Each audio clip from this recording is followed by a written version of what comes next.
In this video, there will be no images, videos or sound effects to make your brain relax, and don't make any effort to focus, listen and understand, or any inspirational background musics to make everything I said more dramatic and charming, because they are making you an addict. But there are a lot of motivational videos out there, and people are continuously making more and more. Why is that? Because the demand is high. Because every one of them feels unique and charming. They have a design to make you sit there and tell you the things that you already heard with different stories, and make you feel big, strong and important. And you can endure any situation for your goals. But right after the video ends, you turn back to reality. In this part, it generally goes like this: running from reality and watching more and more, or starting to change yourself, tidy up your room, make a routine, but end up procrastinating the routine you have just made on the same day. But why this happens? What is the reason for people to do these videos? Or why do I think this is an addiction? Let's look at the reasons and understand how you can actually overcome this thing. By the way, before starting this, I want to say one more thing. It's a caution actually. In this video, instead of putting all my efforts on making cool edits, I took this editing time and used it to think about what should I tell people. I want to know if people on this platform are here to learn and trying to achieve more, or just feeling amazed by some inspirational musical and just want to consume more and more of this stuff. It will be a really boring video, and I can guarantee that if you are looking for a relaxing video with a perfect synchronization of images, videos, sound effects and musics, and feeling like you can easily achieve something because you have the potential, the will and some special power to do it until the video ends, I won't be any help for it. Sorry about that. This video also be a trial video for me, so if this type can't get me views, you can see me doing the things I just despised to you. Now let's talk about why I think edited videos are harmful for you. I want to clarify one thing. Nothing is harmful as far as you use it to harm. Even alcohol and drugs. I think I don't have to tell you how many people have survived during the war thanks to morphine. Also, I think we used enough alcohol during the pandemic to sanitize our hands that I'm still amazed I didn't get high because of it. Alright, the first reason why edits make you suffer is they have similarities with drugs. Not in a medical way, of course. There is a molecule in our brain called dopamine. This molecule feels us rewarded and motivated, generally released when you do something fulfilling.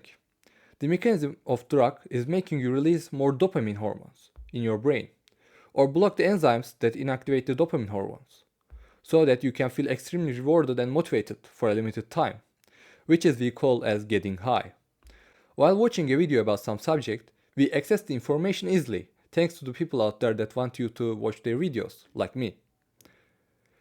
And they put images and clips to make you visually understand every word they say. Make your brain put less effort and feel happy for it, because our brain uses less energy to it. Even when a person says a simple sentences, for example, I feel bored, in the video, they make their clip in which they are lying on a couch and seems bored and show it to make you visualize better. And in a professional YouTube video, you can't get enough time to get bored, because there are lots of small clips like this. And also the camera is moving, camera angles are changing, or images are popping out everywhere 2 to 3 seconds, to make you feel like you are not looking at something constantly. Your brain thinks you are moving, changing places.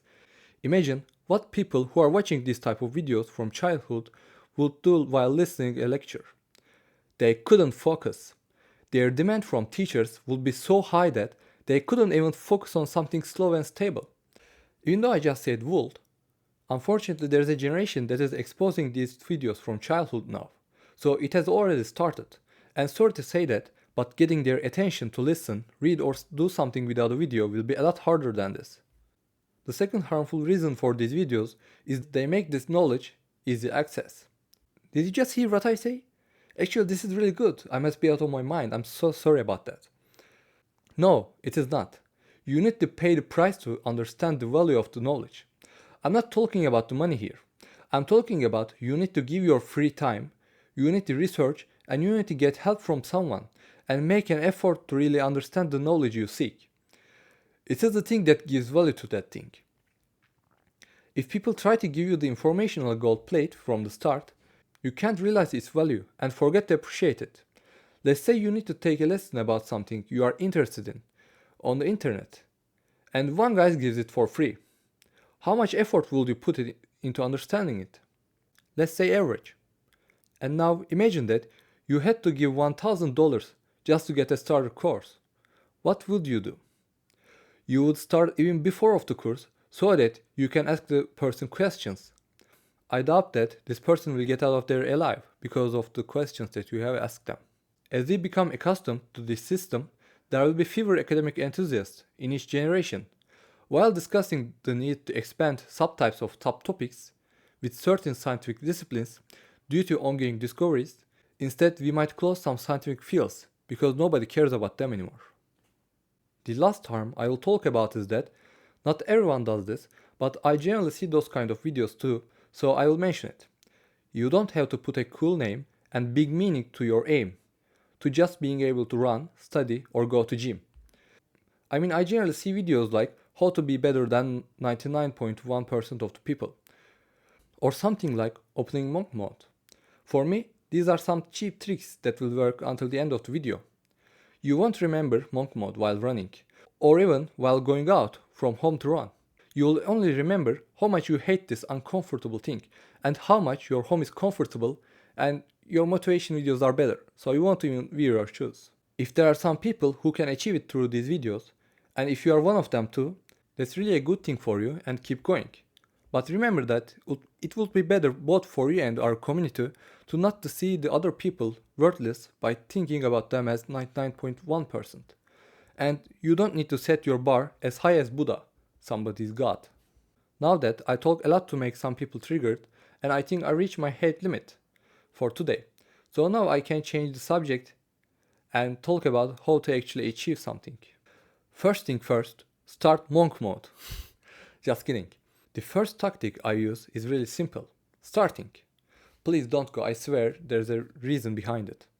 The best way to start doing something is simply starting to do it. You can watch videos or read books to learn how to do it efficiently, but you can't understand it well because you are not even in the field. You won't have any idea without starting, and you will see yourself listening to some useless 20 to 40 minutes length videos that will tell you something you could learn nearly all of it with some tries. And the bad part is that everything from running to studying has too many articles, books, and videos about them. You might end up researching all the day and end up with nothing. Or even worse, you might buy tons of useless online courses or items that even professionals don't use on that field. If that doesn't sound relatable to you, I suspect that you even start doing something without any proper guide. You can do the things that I mentioned while you start working on your aim. You might make mistakes, but you will learn from them.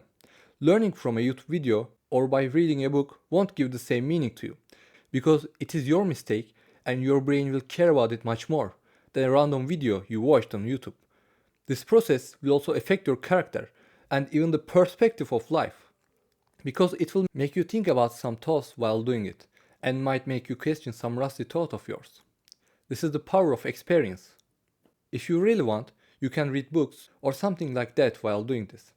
Because you have already started, you will distinguish what really matters for you, and you might be curious about something while doing it, so you might want to research about it, and that's absolutely normal. And starting without experience will make some precious memories for you when you go through it and look back at your past. And my second tactic to pass 99.1% of the people is accepting the pain and knowing there's nothing you can do about it. Think about that. Real life isn't going around motivation. The motivation path makes you vulnerable. Do you remember the times that you are stressed? Especially when you have an assignment, exam, or another situation you have to do out of your will and determine something about you. You are stressed out and try to escape from it. Simply procrastinate. Motivation doesn't protect us from that. But realizing your situation and accepting the pain will. When my progression is really slower than my expectation, I generally get stressed and just escape from my desk. At these times, I ask myself, what am I doing? And the answer comes naturally, this escaping won't be any help for me. Because of my responsibilities don't wait like me, they accumulate on the time. Also, my deepest addictions come to the surface these times, because my brain volunteers to do whatever needed to escape from this stress. After all, it causes pain. If I don't like the subject I study, I change to a different subject. Or if I don't like the place that I'm in, I go to a coffee, but don't stop. Because tomorrow you can't do it better than today, if you can't do better than yesterday now. I want to share my dental experience with you. This is not about the hard work, but about accepting the pain. When I went to the dentist, I didn't want any anesthesia because I want to see how much pain it will cause to me. They started the operation and it was really terrible for me. I was reacting to every tiny pain I felt. I was squeezing my hands and closing my eyes at the end of the operation. I really had a negative idea about going to dentist. But I had 2 more operations. My dentist was asking me when I was available every week, and I always made the same excuse. I'm a medical student, so I can always make excuses for my lectures. Anyway, 3 weeks passed like this, and I realized that this can't go like this. My teeth need operation, and I'm just escaping that reality. If I don't do it today, it will spread more, and I have to give more money and suffer more during the operation. Also, I'm stupid enough to refuse anesthesia. That day, I felt there was nothing I could do but accept this pain, and we arranged a time, and I went under the operation. But I was prepared. My plan was to tell myself there is nothing I can do every time I felt the pain. And after like 15 minutes, I automatically stopped feeling that much pain I felt before.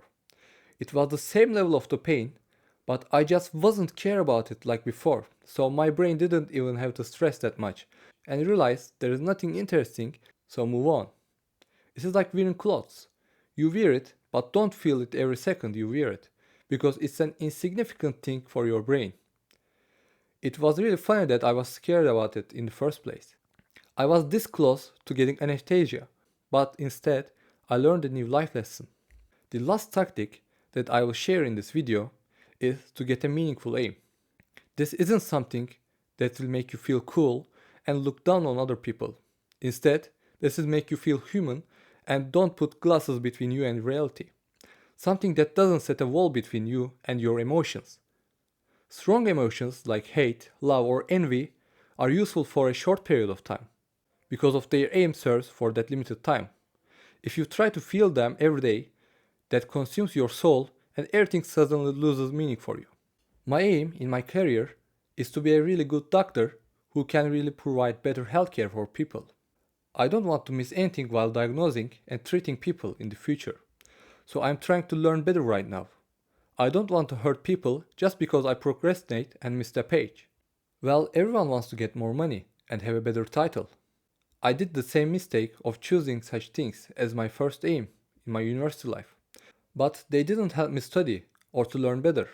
And also they dulled my emotions. And that felt like I'm living my life for some position. After that, I realized that it wouldn't be any help. There are people already on every position, so this selfish thought of mine won't make any change for the world or me.